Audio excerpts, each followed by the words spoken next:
Hi, I'm Lucy Bennett and this is my A2 media pitch. As you can see, this is a presentation explaining and showing my ideas for my horror film.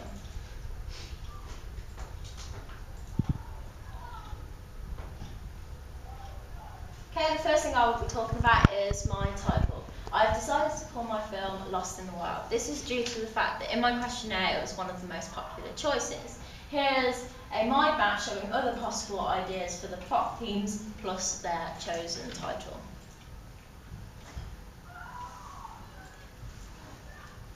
After great consideration, I am going to be using this isolated area for my main location. The image you see before you is of an area which is very close to me, and I have chosen to use this place because it looks like it is far away from society, which is what my main theme was going to be in my film. After great consideration, I have concluded that it will be easier to follow the normal conventions, such as these featured in this mini clip.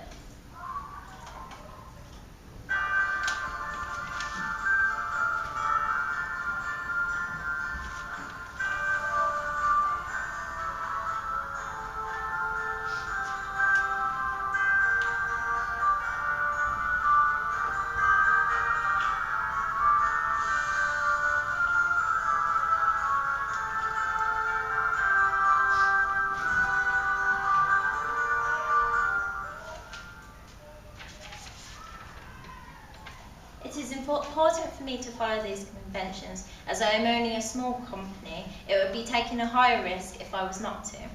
If I was to go against them, I am taking a higher risk which could lead to me and the company to make no profit. As it is my first film, one of my objectives is to survive. I aim on following the conventions so that the company and I do not go bust.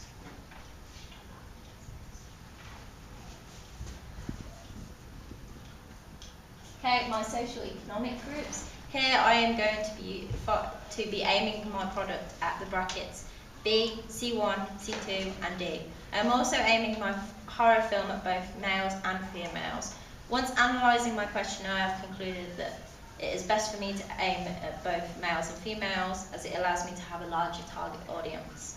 I am also aiming my film at those aged 15 to 25. This is a large age bracket, but as I am a small company, it allows me to maximise my profits. I have chosen this age bracket as it was one of the most popular choices in my questionnaire as well. Here is my main plot idea, and I'm going to read it out. Basically for my plot, I'm going to have a young boy who was beaten by his mother and ends up growing up to become a serial killer, murdering all those who remind him of his mother as she passed away. It's revenge taken to a whole new level. He becomes the biggest serial killer in England since Jack the Ripper, which is also one of the normal conventions, as it implies a historical event, which is often featured.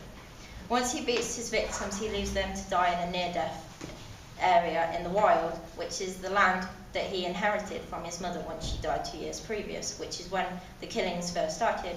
Once he leaves them in the wild, he watches them over cameras that he has scattered in the wild. Okay, here are the characters that I'm going to be featuring. As you can see, half of them follow the props theory, and here's the list showing their characteristics. Okay, thank you for watching. Any questions?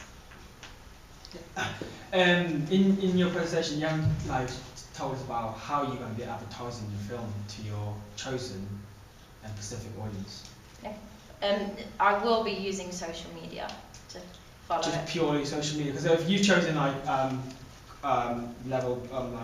grade like B, C1, D, C2 and D, they did grade like boundary B sounds like a middle class, and I don't think a middle class would have time to go on social media and go on, and you'd rather watch it like on a... The majority of people have social media actually. Those who use a LinkedIn use them for their companies, which is marketing, which is bigger companies, which are those in Class B. Yes? The isolated area that you're going to be filming it in, is that the only area you want to film this in? Pretty much. As I'm only doing it for the trailer, that isolated area is only going to be featured in the trailer. So all that we get to see in the trailer is the protagonist in the woods. basically. But doesn't that leave a mystery to what else is going to be featured in the film? Because, yeah, I'm following the theories, which some people see as being boring, but if I'm just showing one area, it leaves questions to what else is going to happen, where else am I going to film? Okay, and what's your unique selling point? Nothing, I'm going with conventions. I'm not going against them. When you're going against them, that's when you create something unique. Okay, for me, the unique thing is the fact I'm just being like everyone else. Because if I was a bigger company, it was easier for a bigger company to take risks, basically, because they can lose out on profits. So you know that people like movies for those conventions, so Exactly. you are following those conventions. Exactly. Okay. Yes, Jasmine? You had a question? Tell me more about the characters, please. Okay, well, we have Phil. He is the main character. He's the villain. So he stalks his victims, basically. He follows them around. He watches them from afar and then waits until it's the perfect time to take them. Then we have Harriet. She is the person that gets taken by Phil. And she is the young, vulnerable one, which is often shown in film. She is like the blonde, the dumb blonde, basically, which I featured in the clip. And she'll get taken.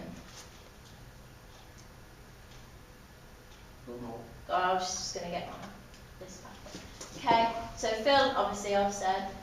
Tom is Harriet's boyfriend, basically. He is the one that's looking for her. He is the hero in the film.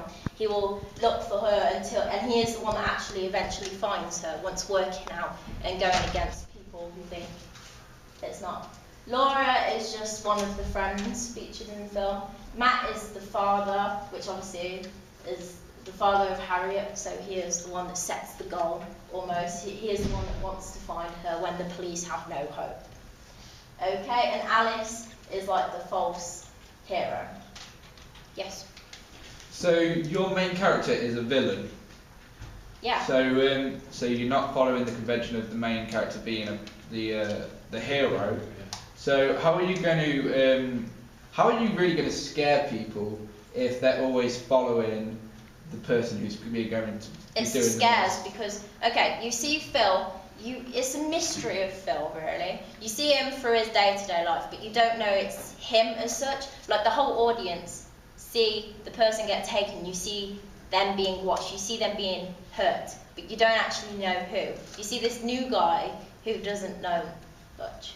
Oh, so in the whole movie, Phil is the villain, but in the trailer you don't see Phil as the villain. No. Back on your title name, if you want to go back on the slide actually, you only put Lost in the Wild. Yes. Was this concluded with your own opinion, or was it audience? Because I didn't really see any other names you've chosen for the trailer for the film. I mean, as well, because you didn't really explain why you chose Lost in the Wild. I did. Oh, did you? I did. I said, I've decided to call my horror film Lost in the Wild. I've chosen this name as it was the most popular choice. These also, here are some other names and their plot ideas. Everyone developed their plot ideas and then picked something that would match it. However, I created lots of different plots which would meet and have different names. So what's this? I looked at the first bit actually. Frozen in Time. That stood out to me like the most because I don't know. It sounds really interesting because Frozen in Time that just tops it off. Well, as an idea, I had it where a man goes to a hospital to see his family, but ends up going through one door and goes up through a mystery and ends up going back in time. And then the horror is the fact that they want to submit him to the place because they think he's going insane because of the fact that he's actually from a different time period. So I mean, Lost in the Wild, and that just like, for this is my opinion, that just sounds like for me, you're just like every other horror film out there for me, like a normal slasher, like a screen film. That's the point. Yeah. I am following the convention. If you're following the convention, like purely convention, the audience already have seen something similar to that, so why would they actually go out and spend the money on a film which is similar to the film they've just previously watched before in the cinemas or on And TV? yet, companies still are making money because of it. You've got blockbusters, they're still going to watch it. People watch them to have their own opinion on it. Like, even though they may not like it, they still watch it so they can rant about it afterwards. Or they watch it and then they go, well, it was actually good. But if they do watch it, so you have a 50-50 chance on if your company, you call it a small company, if it goes off or if it goes downhill. But by not following the conventions, you're niching your market further. Yes. See, generally, I like the title, like the general connotation of Lost in the Wild. It's like lost in the wilderness. You're lost in a mysterious place. But don't you think when you use that title, that you are giving a little bit of the mystery away? Exactly. But like I said, you don't see the person, you see the area. Any other questions? Okay, thank you very much. Yep, very well.